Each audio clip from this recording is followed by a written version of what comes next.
The champagne glass shattered against the marble floor, and the entire restaurant fell silent. Evelyn Cho Park stood over the trembling server, her diamond bracelet catching the light as she raised her hand. But before she could strike, a calm voice cut through the tension like a knife. "That's enough."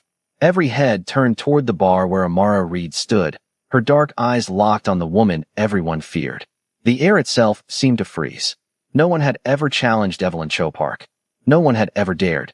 And in that moment, as the two women faced each other across the pristine dining room of the Pearl Room, everyone knew something was about to break. The question was, who would survive what came next? Welcome back to the True Soul Stories, where we bring you the most captivating dramas and stories you won't believe actually happened. If you're new here, hit that subscribe button right now because you don't want to miss what happens next in this story. Trust me, this one gets wild. And if you're already part of the family, drop a comment below and let me know if you've ever stood up to someone powerful. Now, let me tell you about the day a former journalist turned waitress took on London's most feared woman and changed everything. 6 months ago, Amara Reed was someone. She was the investigative researcher who broke the story about corruption in local government housing projects. Her articles were shared thousands of times. Politicians knew her name. But when she refused to drop a story about a media mogul's financial crimes, everything came crashing down. Legal threats, blacklisting. Within weeks, every door in journalism slammed shut. The woman who exposed the powerful became the woman no one would hire. Which is how she ended up tying an apron behind the polished bar of the Pearl Room, a fusion restaurant in Mayfair where a single meal cost more than her weekly rent. The place dripped with old money and new ambition, the kind of establishment where diplomats met tech entrepreneurs, where deals were made over Wagyu beef and 20-year-old whiskey. On her first shift, Jenny, a veteran server with graying hair and knowing eyes, pulled her aside in the kitchen. The older woman's hands trembled slightly as she adjusted Amara's collar. "Listen carefully. There's one customer you need to know about. When she arrives, you stay out of her way. You don't make eye contact. You definitely don't question anything she says." Amara frowned. In all her years reporting, she'd learned that people only had that kind of power when others gave it to them. "Who is she?" Jenny's voice dropped to barely a whisper. "Evelyn Cho Park, wife of Korean real estate tycoon James Park. She's connected to everyone who matters in this city." Last year, a waiter corrected her order.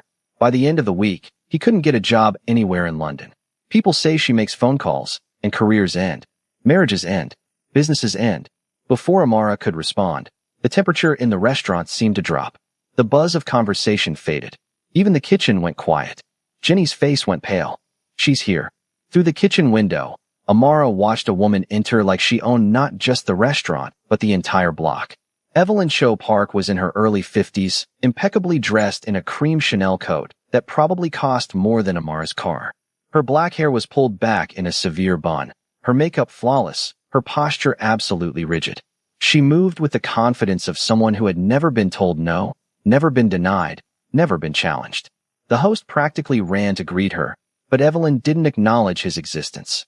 Her eyes swept the room with cold assessment, and wherever her gaze landed, conversations died. "The usual table," she said, her accent a strange mix of British boarding school and something else Amara couldn't quite place. "And tell the chef if I taste even a hint of ginger today, I'll make sure he's scrubbing toilets in Chinatown by tomorrow." Simon, the restaurant owner, appeared from nowhere, his expensive suit suddenly looking cheap under Evelyn's scrutiny. He nodded rapidly, that desperate smile of someone trying to appease a force of nature. Evelyn sat at her table near the window, the best seat in the house, always reserved, never questioned. She snapped her fingers without looking up from her phone. "Water." Now, Marcus, a busboy barely 20 years old, hurried over with a crystal pitcher. Amara could see his hands shaking from across the room. He poured carefully, so carefully, but a single drop missed the glass and landed on the white linen tablecloth. Just one drop. Barely visible. The reaction was immediate and devastating. Evelyn stood slowly, deliberately, like a predator rising to strike. She picked up her napkin with 2 fingers, as if it were contaminated, and dropped it over the wet spot. "Do you see this?" Her voice carried across the silent restaurant. "Do you see what this imbecile has done?" Marcus's face crumbled. "Mrs. Park, I'm so sorry. I can get you. You've ruined my entire experience. Do you know how much this blouse costs? More than you make in 6 months, I'd wager." She turned her cold gaze to Simon, who had materialized beside the table. I want him gone. Now. Simon's face was a mask of professional panic. Mrs. Park, surely we can. One phone call. Evelyn's voice was ice. One phone call to Richard Chun, and your investors will hear some very interesting stories about this establishment. Now, do we need to make that call, or does this incompetent child disappear? The silence stretched out like a living thing. Amara watched as Simon's shoulders sagged in defeat. He turned to Marcus, unable to meet the young man's eyes. Clock out. We'll discuss this later. Marcus walked past Amara on his way to the back, and she saw tears streaming down his face. He'd done nothing wrong. Everyone knew it, but no one said a word. The door closed behind him with a soft click that sounded like a gunshot in the silence. Evelyn sat back down, smoothing her skirt with satisfaction. She didn't spare a second thought for the life she'd just destroyed. To her, Marcus wasn't a person. He was an inconvenience, easily disposed of, already forgotten. Amara's hands gripped the bar so hard her knuckles went white. That old familiar feeling was crawling up her spine. The one that got her fired. The one that made her dig when everyone else looked away. Something about this woman wasn't right. Something beneath the designer clothes and diamond jewelry and manufactured authority was wrong. But she said nothing. Not yet. She just watched and remembered. Because Amara Reed knew something Evelyn didn't. Predators always get sloppy when they think they're untouchable. The weeks that followed were a masterclass in psychological warfare. Evelyn returned every Thursday like clockwork, and each visit brought fresh humiliation for the staff. She sent back soup because it was too warm to enjoy properly. She made Elena, a server in her 40s who'd worked there for years, recite the entire menu 3 times because she wasn't paying attention the first 2 times. She criticized the lighting, the music, the way plates were arranged on the table. The staff learned to move around her like she was radioactive.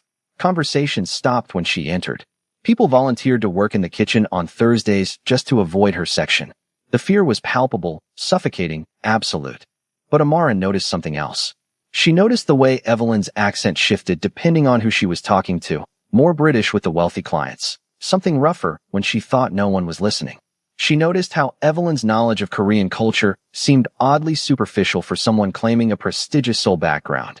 She noticed the way Evelyn's eyes constantly scanned the room, not with confidence, but with hypervigilance, like someone always expecting to be exposed. Then Min-jae Park started coming in. Evelyn's son arrived one Thursday afternoon, and the dynamic immediately shifted.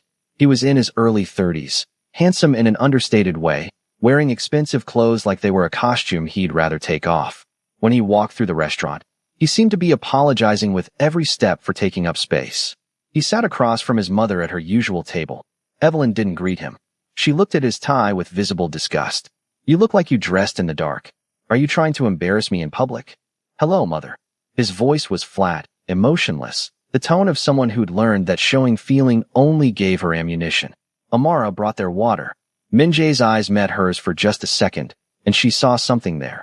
Exhaustion, shame, a desperate plea for understanding. Then he looked away, his jaw tight. Evelyn ordered for both of them, without consulting her son. She spent the entire meal criticizing his posture, his business decisions, his choice of apartment. Min-jae sat there and took it, his face a careful mask, but Amara could see his hands clenching under the table. The breaking point came 3 weeks later. It was a busy Thursday evening, the restaurant packed with influencers, business executives, and minor celebrities. Elena was having a rough shift. Her mother was in the hospital, and she was clearly distracted. When she brought Evelyn's tea, it arrived maybe 30 seconds later than usual. Evelyn's reaction was volcanic. She stood up so fast her chair scraped loudly against the floor. Every conversation in the restaurant died instantly. Do you think I have time to wait for your incompetence? Evelyn's voice was sharp enough to draw blood. Do you think my time means nothing? I could buy this entire restaurant and fire everyone here before dessert. Elena's eyes filled with tears. Mrs. Park, I apologize, my mother is. I don't care about your excuses. I don't care about your pathetic personal problems. You're here to serve me, and you failed. Evelyn turned to Simon with deadly precision. This woman is clearly incapable of performing basic tasks. I want her removed from my section immediately, and I expect a formal apology in writing from management. Simon opened his mouth, and Amara could see he was about to cave again, about to sacrifice another employee to appease this woman's cruelty. Elena was crying now, her shoulders shaking, and the other servers looked on with that familiar mixture of sympathy and relief that they weren't the target. Something inside Amara snapped. Not loudly, not dramatically. It was quiet, like a door closing on her ability to stay silent. She'd watched this woman terrorize people for weeks. She'd seen lives disrupted, dignity destroyed, all because everyone was too afraid to say what they all knew. Evelyn Cho Park was a bully who'd built her power on fear and everyone else's cowardice. Amara stepped forward from behind the bar, her voice calm and clear. "Mrs. Park, that's not going to happen." The silence that followed was absolute. You could have heard a pin drop in the kitchen 2 rooms away. Every eye turned to Amara, including Evelyn's, which were blazing with disbelief. No one challenged her. Ever. "Excuse me." Evelyn's voice was dangerously quiet. "Elena's mother is in the hospital. She's working a double shift to cover medical bills. Your tea was 30 seconds late.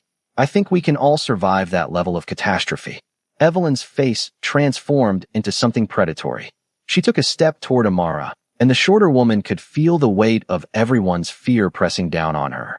But Amara had stared down politicians who'd stolen millions. She'd confronted corporate executives who'd endangered lives. She wasn't about to back down from a bully in expensive shoes. "Do you know who I am?" Evelyn's words were ice. "I know exactly who you are, Mrs. Park. The question is, does anyone else?" The words hung in the air like a bomb waiting to explode. Evelyn's eyes narrowed, and for just a second, Amara saw something flicker across that perfect face. Fear. Real, genuine fear. Then it was gone, replaced by cold fury. "You're fired. Simon, this woman is fired immediately, or I pull every investment connection your restaurant has." But before Simon could respond, Min Jae stood up. His voice was quiet but carried across the room. "Mother, that's enough. Let's go." Evelyn whirled on her son. "Don't you dare." "I said that's enough." Something in Min Jae's tone made even Evelyn pause. He looked at Amara with something like gratitude, then back at his mother with barely concealed disgust. "We're leaving." Evelyn's face went through a series of expressions: shock, rage, calculation. Finally, she grabbed her bag and stormed out, her heels clicking against the floor like gunshots. Min Jae followed, but he paused at the door and looked back at Amara. He mouthed 2 words: "Thank you." Then they were gone, and the restaurant exhaled collectively. Elena grabbed Amara's hand, sobbing with relief and gratitude. Jenny was grinning. Even Simon looked conflicted, like he couldn't decide whether to fire her or promote her. But Amara wasn't done. That night, after her shift ended, she went home to her tiny apartment and did what she did best. She started digging. Because something about Evelyn Cho Park's story didn't add up, and Amara's instincts were screaming that there was more to uncover. The woman was too defensive, too aggressive, too desperate to maintain an image that didn't quite fit. People with real power didn't need to constantly prove it. They didn't need to terrorize waiters and busboys. They were secure in who they were. Evelyn wasn't secure. She was performing, and Amara was going to find out why. And what she discovered would not only destroy Evelyn's carefully constructed empire, but reveal a secret so explosive that it would change everything. Not just for Amara, but for everyone who'd ever been terrorized by this woman's cruelty. But before I tell you what happened next, let me know in the comments. Have you ever worked with someone who abused their power?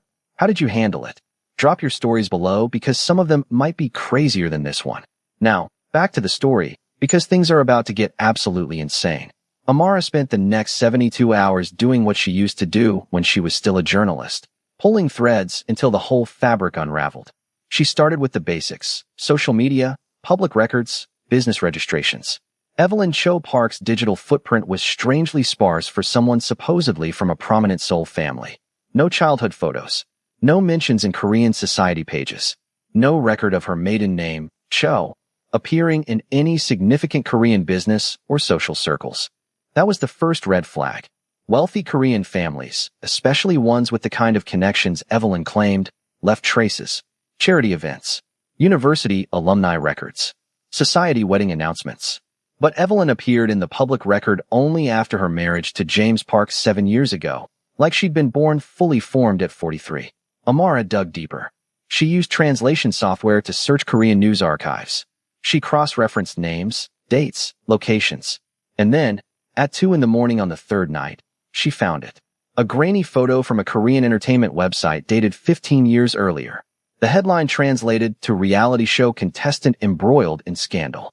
The woman in the photo was younger, with different hair and heavier makeup, but the bone structure was unmistakable.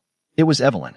Or rather, it was Jin-hee Choi, a contestant on a dating reality show called Love Market, who'd been kicked off the program for allegedly manipulating other contestants and lying about her background. According to the articles Amara translated, Jin-hee had claimed to be from a wealthy Busan family, but investigation revealed she'd grown up in poverty, dropped out of high school, and had a history of petty scams and identity fraud. The scandal had been significant enough in Korea to blacklist her from entertainment entirely. And then, Jin-hee Choi disappeared from the Korean internet. No follow-up stories. No social media presence. Nothing. Until 7 years later, when she resurfaced in London as Evelyn Cho Park, married to a wealthy real estate developer who was 20 years her senior and, according to public records, had been widowed just 18 months before the marriage. Amara leaned back in her chair, her heart racing. This was it. This was why Evelyn was so vicious, so controlling, so desperate to maintain her image. Her entire life was a performance. The accent, the mannerisms, the claims of prestigious background, all of it was carefully constructed fiction. She wasn't some elite Korean socialite. She was a con artist who'd reinvented herself and was terrified of being exposed. But Amara needed more. She needed the kind of evidence that couldn't be dismissed or explained away. She spent another week digging, cross-referencing, verifying. She found Jin-hee's old social media accounts under various names. She found testimonies from other reality show contestants describing her manipulative behavior. She even found an interview with Jin-hee's former classmate, who confirmed her impoverished background. The question was, what to do with it? Amara wasn't a journalist anymore. She had no platform, no editor to back her up, no legal team to vet her sources. She was just a waitress with explosive information about a powerful woman who'd already demonstrated her willingness to destroy lives. The decision was made for her the following Thursday. Evelyn returned to the Pearl Room like nothing had happened, like her public humiliation the week before was already forgotten. She sat at her usual table and immediately began terrorizing a new target, Daniel, a sous chef who'd been asked to personally present a special dish.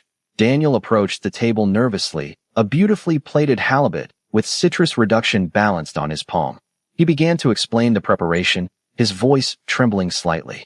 Evelyn listened for approximately 10 seconds before interrupting. Stop. Just stop. She pushed the plate away without tasting it. This looks like something you'd serve at a roadside diner. Did you even go to culinary school, or did you learn to cook from YouTube? Daniel's face went red. Mrs. Park, I trained in Paris under.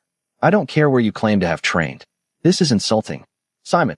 She raised her voice without looking away from Daniel, her eyes boring into him with malicious pleasure. I want this man removed from my meal service, and I want a formal complaint filed about the decline in quality of this establishment. Simon appeared, looking sick.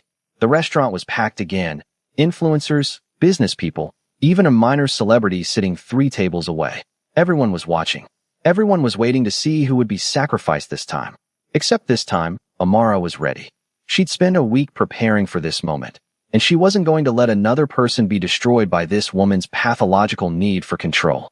She walked slowly across the restaurant, her phone in her hand, her heart hammering but her face calm. She stopped next to Evelyn's table, and the room went silent again. People remembered what had happened last week.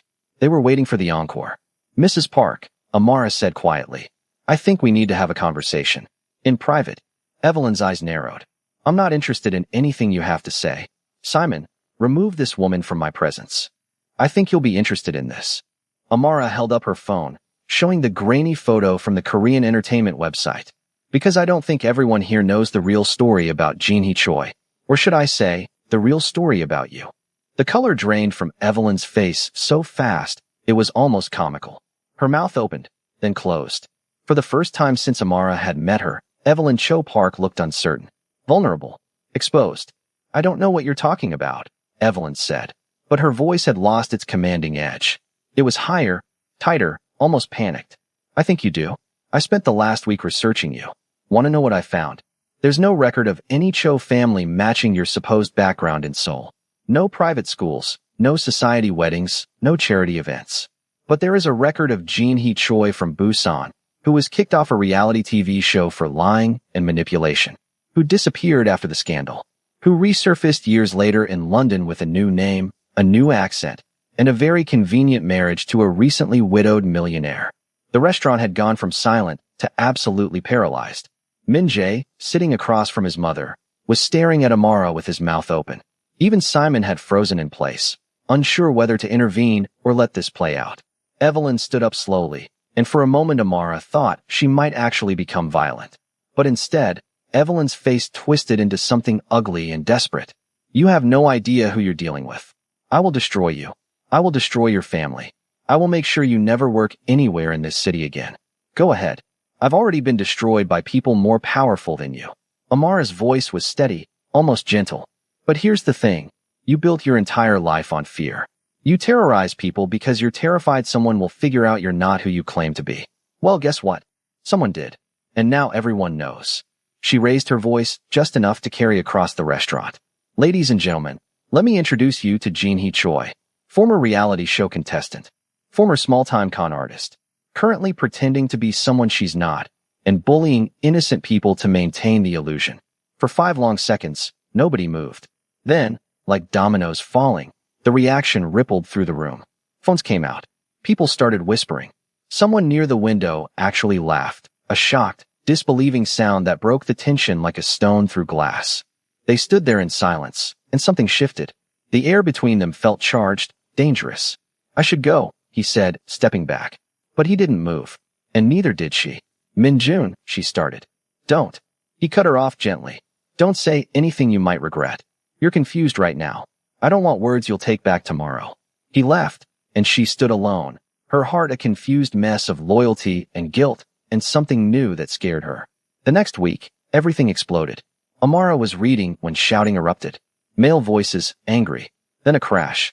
Min-jun burst into the living room, blood dripping from his lip, fury radiating from him. "Pack a bag," he said tersely. "Now? We're leaving." "What? What?" "The council found out about James's visit. They're calling it a breach." He grabbed her arm. "Urgent. There's going to be a vote tonight on whether to take you from my protection, or eliminate you." Her blood froze. "What does that mean?" "It means they want to kill you to punish me." He pulled her toward her bedroom. "I'm not letting that happen. Pack. 20 minutes. She moved on autopilot while Min-jun made calls. Mrs. Han appeared with her passport. "Be safe, Mrs. Kong," the older woman said, tears in her eyes. 10 minutes later, they were in an elevator heading to an underground garage. A black car waited. Min-jun pushed her into the back seat and climbed in beside her. "Where are we going?" "Safe house outside the city. Somewhere the council doesn't know about." He was texting. "We'll be safe there while I figure out how to fix this." "Fix this?" "Min-jun, they want to kill me." He looked at her, fierce protectiveness taking her breath away. "They'll have to go through me first. And I promise you, that won't be easy." The drive took 2 hours into the mountains. The safe house was a traditional hanok, beautiful and isolated. Security was everywhere. Inside, the house was warm, a fire burning. Min-jun finally stopped moving and just stood there, exhaustion and fear washing over him. "I'm sorry," he said quietly. "This is my fault. I should have been more careful." "Stop." She moved toward him, and for the first time, she was the one closing the distance. "This isn't your fault. You're trying to keep me safe. It's not enough." He looked at her, raw emotion making her chest ache. "You could die because of me. You're still trying to let me go, even when it costs you." She reached up and touched the cut on his lip, gentle. "Even when it might get you killed." He caught her hand, holding it against his face, and the touch burned. "I'd die before I let them hurt you." "I know." And she did know. This man loved her. Maybe had loved her from the moment he'd seen her name on that contract. Loved her enough to fight his own people to protect her. And somewhere in the chaos, she'd started loving him back. The realization hit her like lightning. She loved him. Not instead of James, but alongside. Differently. Complicated and impossible and absolutely real. "Min-jun," she whispered. "Don't." His voice was rough. "Don't say anything you'll regret when this is over." "What if I won't regret it?" He stared at her, hope and fear warring. "What are you saying?" "I'm saying I don't know what I feel anymore. I'm saying when I thought they might take me away from you, I was terrified. Not just of them, but of losing you. Of never getting to figure out what this is. Of never knowing if we could have been something real." The words hung between them, fragile and dangerous. Min-jun looked at her like she'd just handed him the world. "I can't kiss you," he said, his voice aching. "I want to. God, I want to. But not like this. Not when you're scared. When I kiss you, it needs to be because you chose me freely. Because you want me, Not because circumstances forced it. You're infuriating. But she smiled, small and sad. Then I want you to want it tomorrow too. And the day after. He pressed his forehead to hers, breathing her in. I can wait, Amara. I've gotten very good at waiting. They stood there, foreheads touching, and it was more intimate than any kiss. A promise. A possibility. The next 3 days were tense. Minjun made calls, negotiated, threatened. Amara watched him work and understood why people followed him. He wasn't just feared. He was respected. On the 4th day, James found them. She didn't know how. But suddenly he was there, at the gate, demanding to see her. Minjun's face went blank. Do you want to see him? I don't know. See him, Minjun said finally. You need to. You won't be able to choose until you do. So she went to the gate, and there was James, looking wild and desperate. Amara, thank God. He grabbed her through the bars. I heard something went wrong. Are you okay? I'm fine. Minjun protected me. Protected you? James stared at her. Amara, he's the reason you need protection. It's more complicated. No, it's not. He reached through, cupping her face. I love you. You love me. We're supposed to be together. Come with me. Right now? I have a car waiting. A month ago, she would have said yes. But now, I can't, she heard herself say. What? I can't leave. Not yet. Why not? His eyes searched her face, and slowly, understanding dawned. Oh God, you have feelings for him, don't you? She wanted to deny it. But she'd never lied to James. I don't know what I feel. Everything's confused. That's a yes. He stepped back, pain etched into his face. You fell for your kidnapper. James. No, I get it. Stockholm Syndrome. He's been manipulating you. His voice rose. But it's not real, Amara. Whatever you think you feel, it's not real. Maybe. She felt tears building. Or maybe it's more complicated. Maybe I can love 2 people at once in different ways. Do you still love me? Yes. She said it without hesitation. I do. You're good and kind and everything I thought I wanted. Thought you wanted? He caught the past tense. And now. She looked back at the house, where she could see Minjun watching. Even from a distance, she could feel his gaze. I don't know, she whispered. I need time. James was quiet. How much time? I don't know that either. I can't do this anymore. His voice cracked. I can't sit around waiting for you to choose between me and the man who ruined our lives. I love you, but I can't be in limbo forever. I'm not asking you to wait. The words hit like a bomb. James stared at her, devastated. You're really choosing him? I'm not choosing anyone. I'm saying I need to figure this out on my own. And if that means you move on, then maybe that's what needs to happen. I don't want to move on. Tears streamed down his face. I want you. Only you. I know. She was crying too. And I'm sorry. You deserved better than this. He reached through one last time, touching her face. I'll wait. I'll give you time. But not forever. I understand. He left, and she stood watching him drive away, her heart breaking. When she turned back, Minjun was there. Are you okay? No. She walked past him. But I will be. That night, she couldn't sleep. She found Minjun in the main room, staring into the fire, whiskey in his hand. Can't sleep either? Haven't slept properly in months. He glanced at her. Since the day I signed the papers making you my wife. She sat beside him, close enough to feel his warmth. I told James the first needed time. That I couldn't choose right now. I heard. He took a drink. I'm sorry. Do you want me to choose you? I don't understand. Why are you telling me this? Minjae pulled out his phone and showed Amara a photograph. It was a spreadsheet, dense with numbers and dates and transaction codes. My father's company isn't just about real estate development. They launder money for some very questionable international clients. I've been gathering evidence for months, trying to build enough of a case to go to authorities without putting my own life at risk. Amara's mind raced. This was bigger than she'd imagined. This wasn't just about a bully getting her comeuppance. This was about organized financial crime, international corruption, the kind of story she would have killed to break back when she was still a journalist. Why are you showing me this? Because you're the only person I've met in years who isn't afraid to tell the truth, regardless of the consequences. Minjae's voice was urgent now. And because my father knows you exposed my mother, he's going to come after you, not legally, but through pressure. He'll try to get you fired, blacklisted, maybe worse. Unless you have leverage. And this is leverage? This is everything. If he threatens you, you threaten him right back. Mutually assured destruction. It's the only way you stay safe. Amara looked at the spreadsheet, her old instincts screaming. This was dangerous. This was the kind of thing that got people killed or disappeared. But it was also the truth, And wasn't that what she dedicated her life to exposing? Before the blacklisting, before the legal threats, before she ended up serving drinks to people who'd never see her as more than staff? I need to think about this, she said finally. Min-jae nodded, standing up. I understand. But think fast. My father doesn't wait long before he acts. He paused at the door, looking back. For what it's worth, what you did took courage most people don't have. My mother destroyed lives for sport.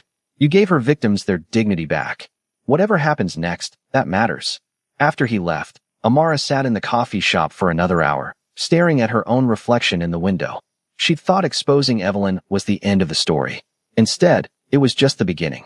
She'd kicked over a rock and found something much darker underneath. The question was, did she have the courage to finish what she'd started? Or had she already pushed her luck as far as it would go? The answer came faster than she expected. That evening, Amara arrived at the Pearl Room for her shift to find Simon waiting at the back in trance, his face grave. We need to talk. Her heart sank. I'm being fired. I got a call this morning from James Park's lawyer. They're threatening to pull their investment in the restaurant unless I terminate your employment immediately. They're also threatening legal action for defamation against his wife. Defamation? I exposed the truth. I have evidence. Simon held up his hands. I know, and I told them to go to hell. He smiled, but it didn't reach his eyes. But you need to understand what you're up against. These people don't just have money. They have connections to lawyers, politicians, people who can make your life very difficult. I know what I'm up against. And she did, more than Simon realized. She thought about Min-jae's offer, the spreadsheet on his phone, the nuclear option sitting in her back pocket. But I'm not backing down. I didn't think you would, which is why I'm not firing you. Simon's voice was firm. But I can't protect you from what might come next. Be careful, Amara. People like the Parks don't fight fair. The next few days were tense. Amara kept expecting lawyers, or worse, but nothing came. The Pearl Room returned to a strange new normal. Staff members walked a little taller, customers whispered about the woman who'd exposed the infamous Mrs. Park, and Evelyn's table by the window sat empty every Thursday. Then, on Friday morning, Amara woke up to 17 missed calls and a text from Jenny that read simply, "Turn on the news." Now, she grabbed her laptop and pulled up the BBC. The headline made her breath catch. Real estate mogul James Park under investigation for international money laundering. The article detailed a massive investigation involving Park's company, several international banks, and what authorities were calling one of the most sophisticated money laundering operations in recent UK history. The evidence had been provided anonymously, but was extensive and damning. James Park had been arrested that morning. His assets were frozen. His business empire was collapsing in real time. Amara's phone rang. Min-jae, did you? She started. I couldn't wait anymore. After what he tried to do to you, I realized he'd never stop. People like him, like my mother, they can't change. They can only be stopped. His voice was steady, calm, free. I'm leaving London. Starting over somewhere my family name doesn't follow me. But I wanted to thank you first. You showed me what courage looks like. After he hung up, Amara sat on her couch, trying to process everything that had happened. She'd started this journey wanting to expose one bully. Instead, she'd inadvertently brought down a criminal empire. Evelyn Cho Park, the woman who'd terrorized staff and customers alike, was now facing her own reckoning as her husband's arrest brought new scrutiny to her fabricated past. Min-jae had finally escaped his toxic family, and Amara herself had somehow emerged not just unscathed, but vindicated. That evening at the Pearl Room, the atmosphere was celebratory. Customers came in specifically to meet the woman who took down the Parks. Elena hugged Amara, so tight she could barely breathe. Even Simon seemed lighter, like a weight had been lifted from the entire establishment. But as Amara served drinks and accepted congratulations, she couldn't shake the feeling that this wasn't really over. Because later that night, as she was closing up, she found an envelope slipped under the staff door. No return address. Just her name in elegant handwriting she didn't recognize. Inside was a single photograph and a note. The photo showed a woman she'd never seen before, Asian, middle-aged, expensively dressed, standing outside what looked like a private club. The note read, "You think you've won? You exposed one family. But there are others. Many others. And they're watching. If you're brave enough to keep going, call this number." Below was a phone number with an international code Amara didn't recognize. She stood in the empty restaurant, the note trembling in her hands, her heart racing with a mixture of fear and that old familiar feeling. The one that had gotten her into journalism in the first place. The one that made her dig when everyone else looked away. The one that had just brought down the Parks and might, just might, be about to uncover something even bigger. The question was, did she answer the call? And that's where I'm leaving you today. Did Amara call that number? Who sent the photograph? And what other powerful families might be hiding secrets they'd kill to protect? If you want to find out what happens next, you need to drop a comment right now asking for part 2. Because trust me, this story goes places you won't believe. Smash that subscribe button so you don't miss it when I post the next chapter. Hit the like button if this story had you on the edge of your seat. And tell me in the comments, would you have exposed Evelyn, or would you have stayed quiet to protect yourself? I read every single comment, and your answers might just influence how I tell part 2.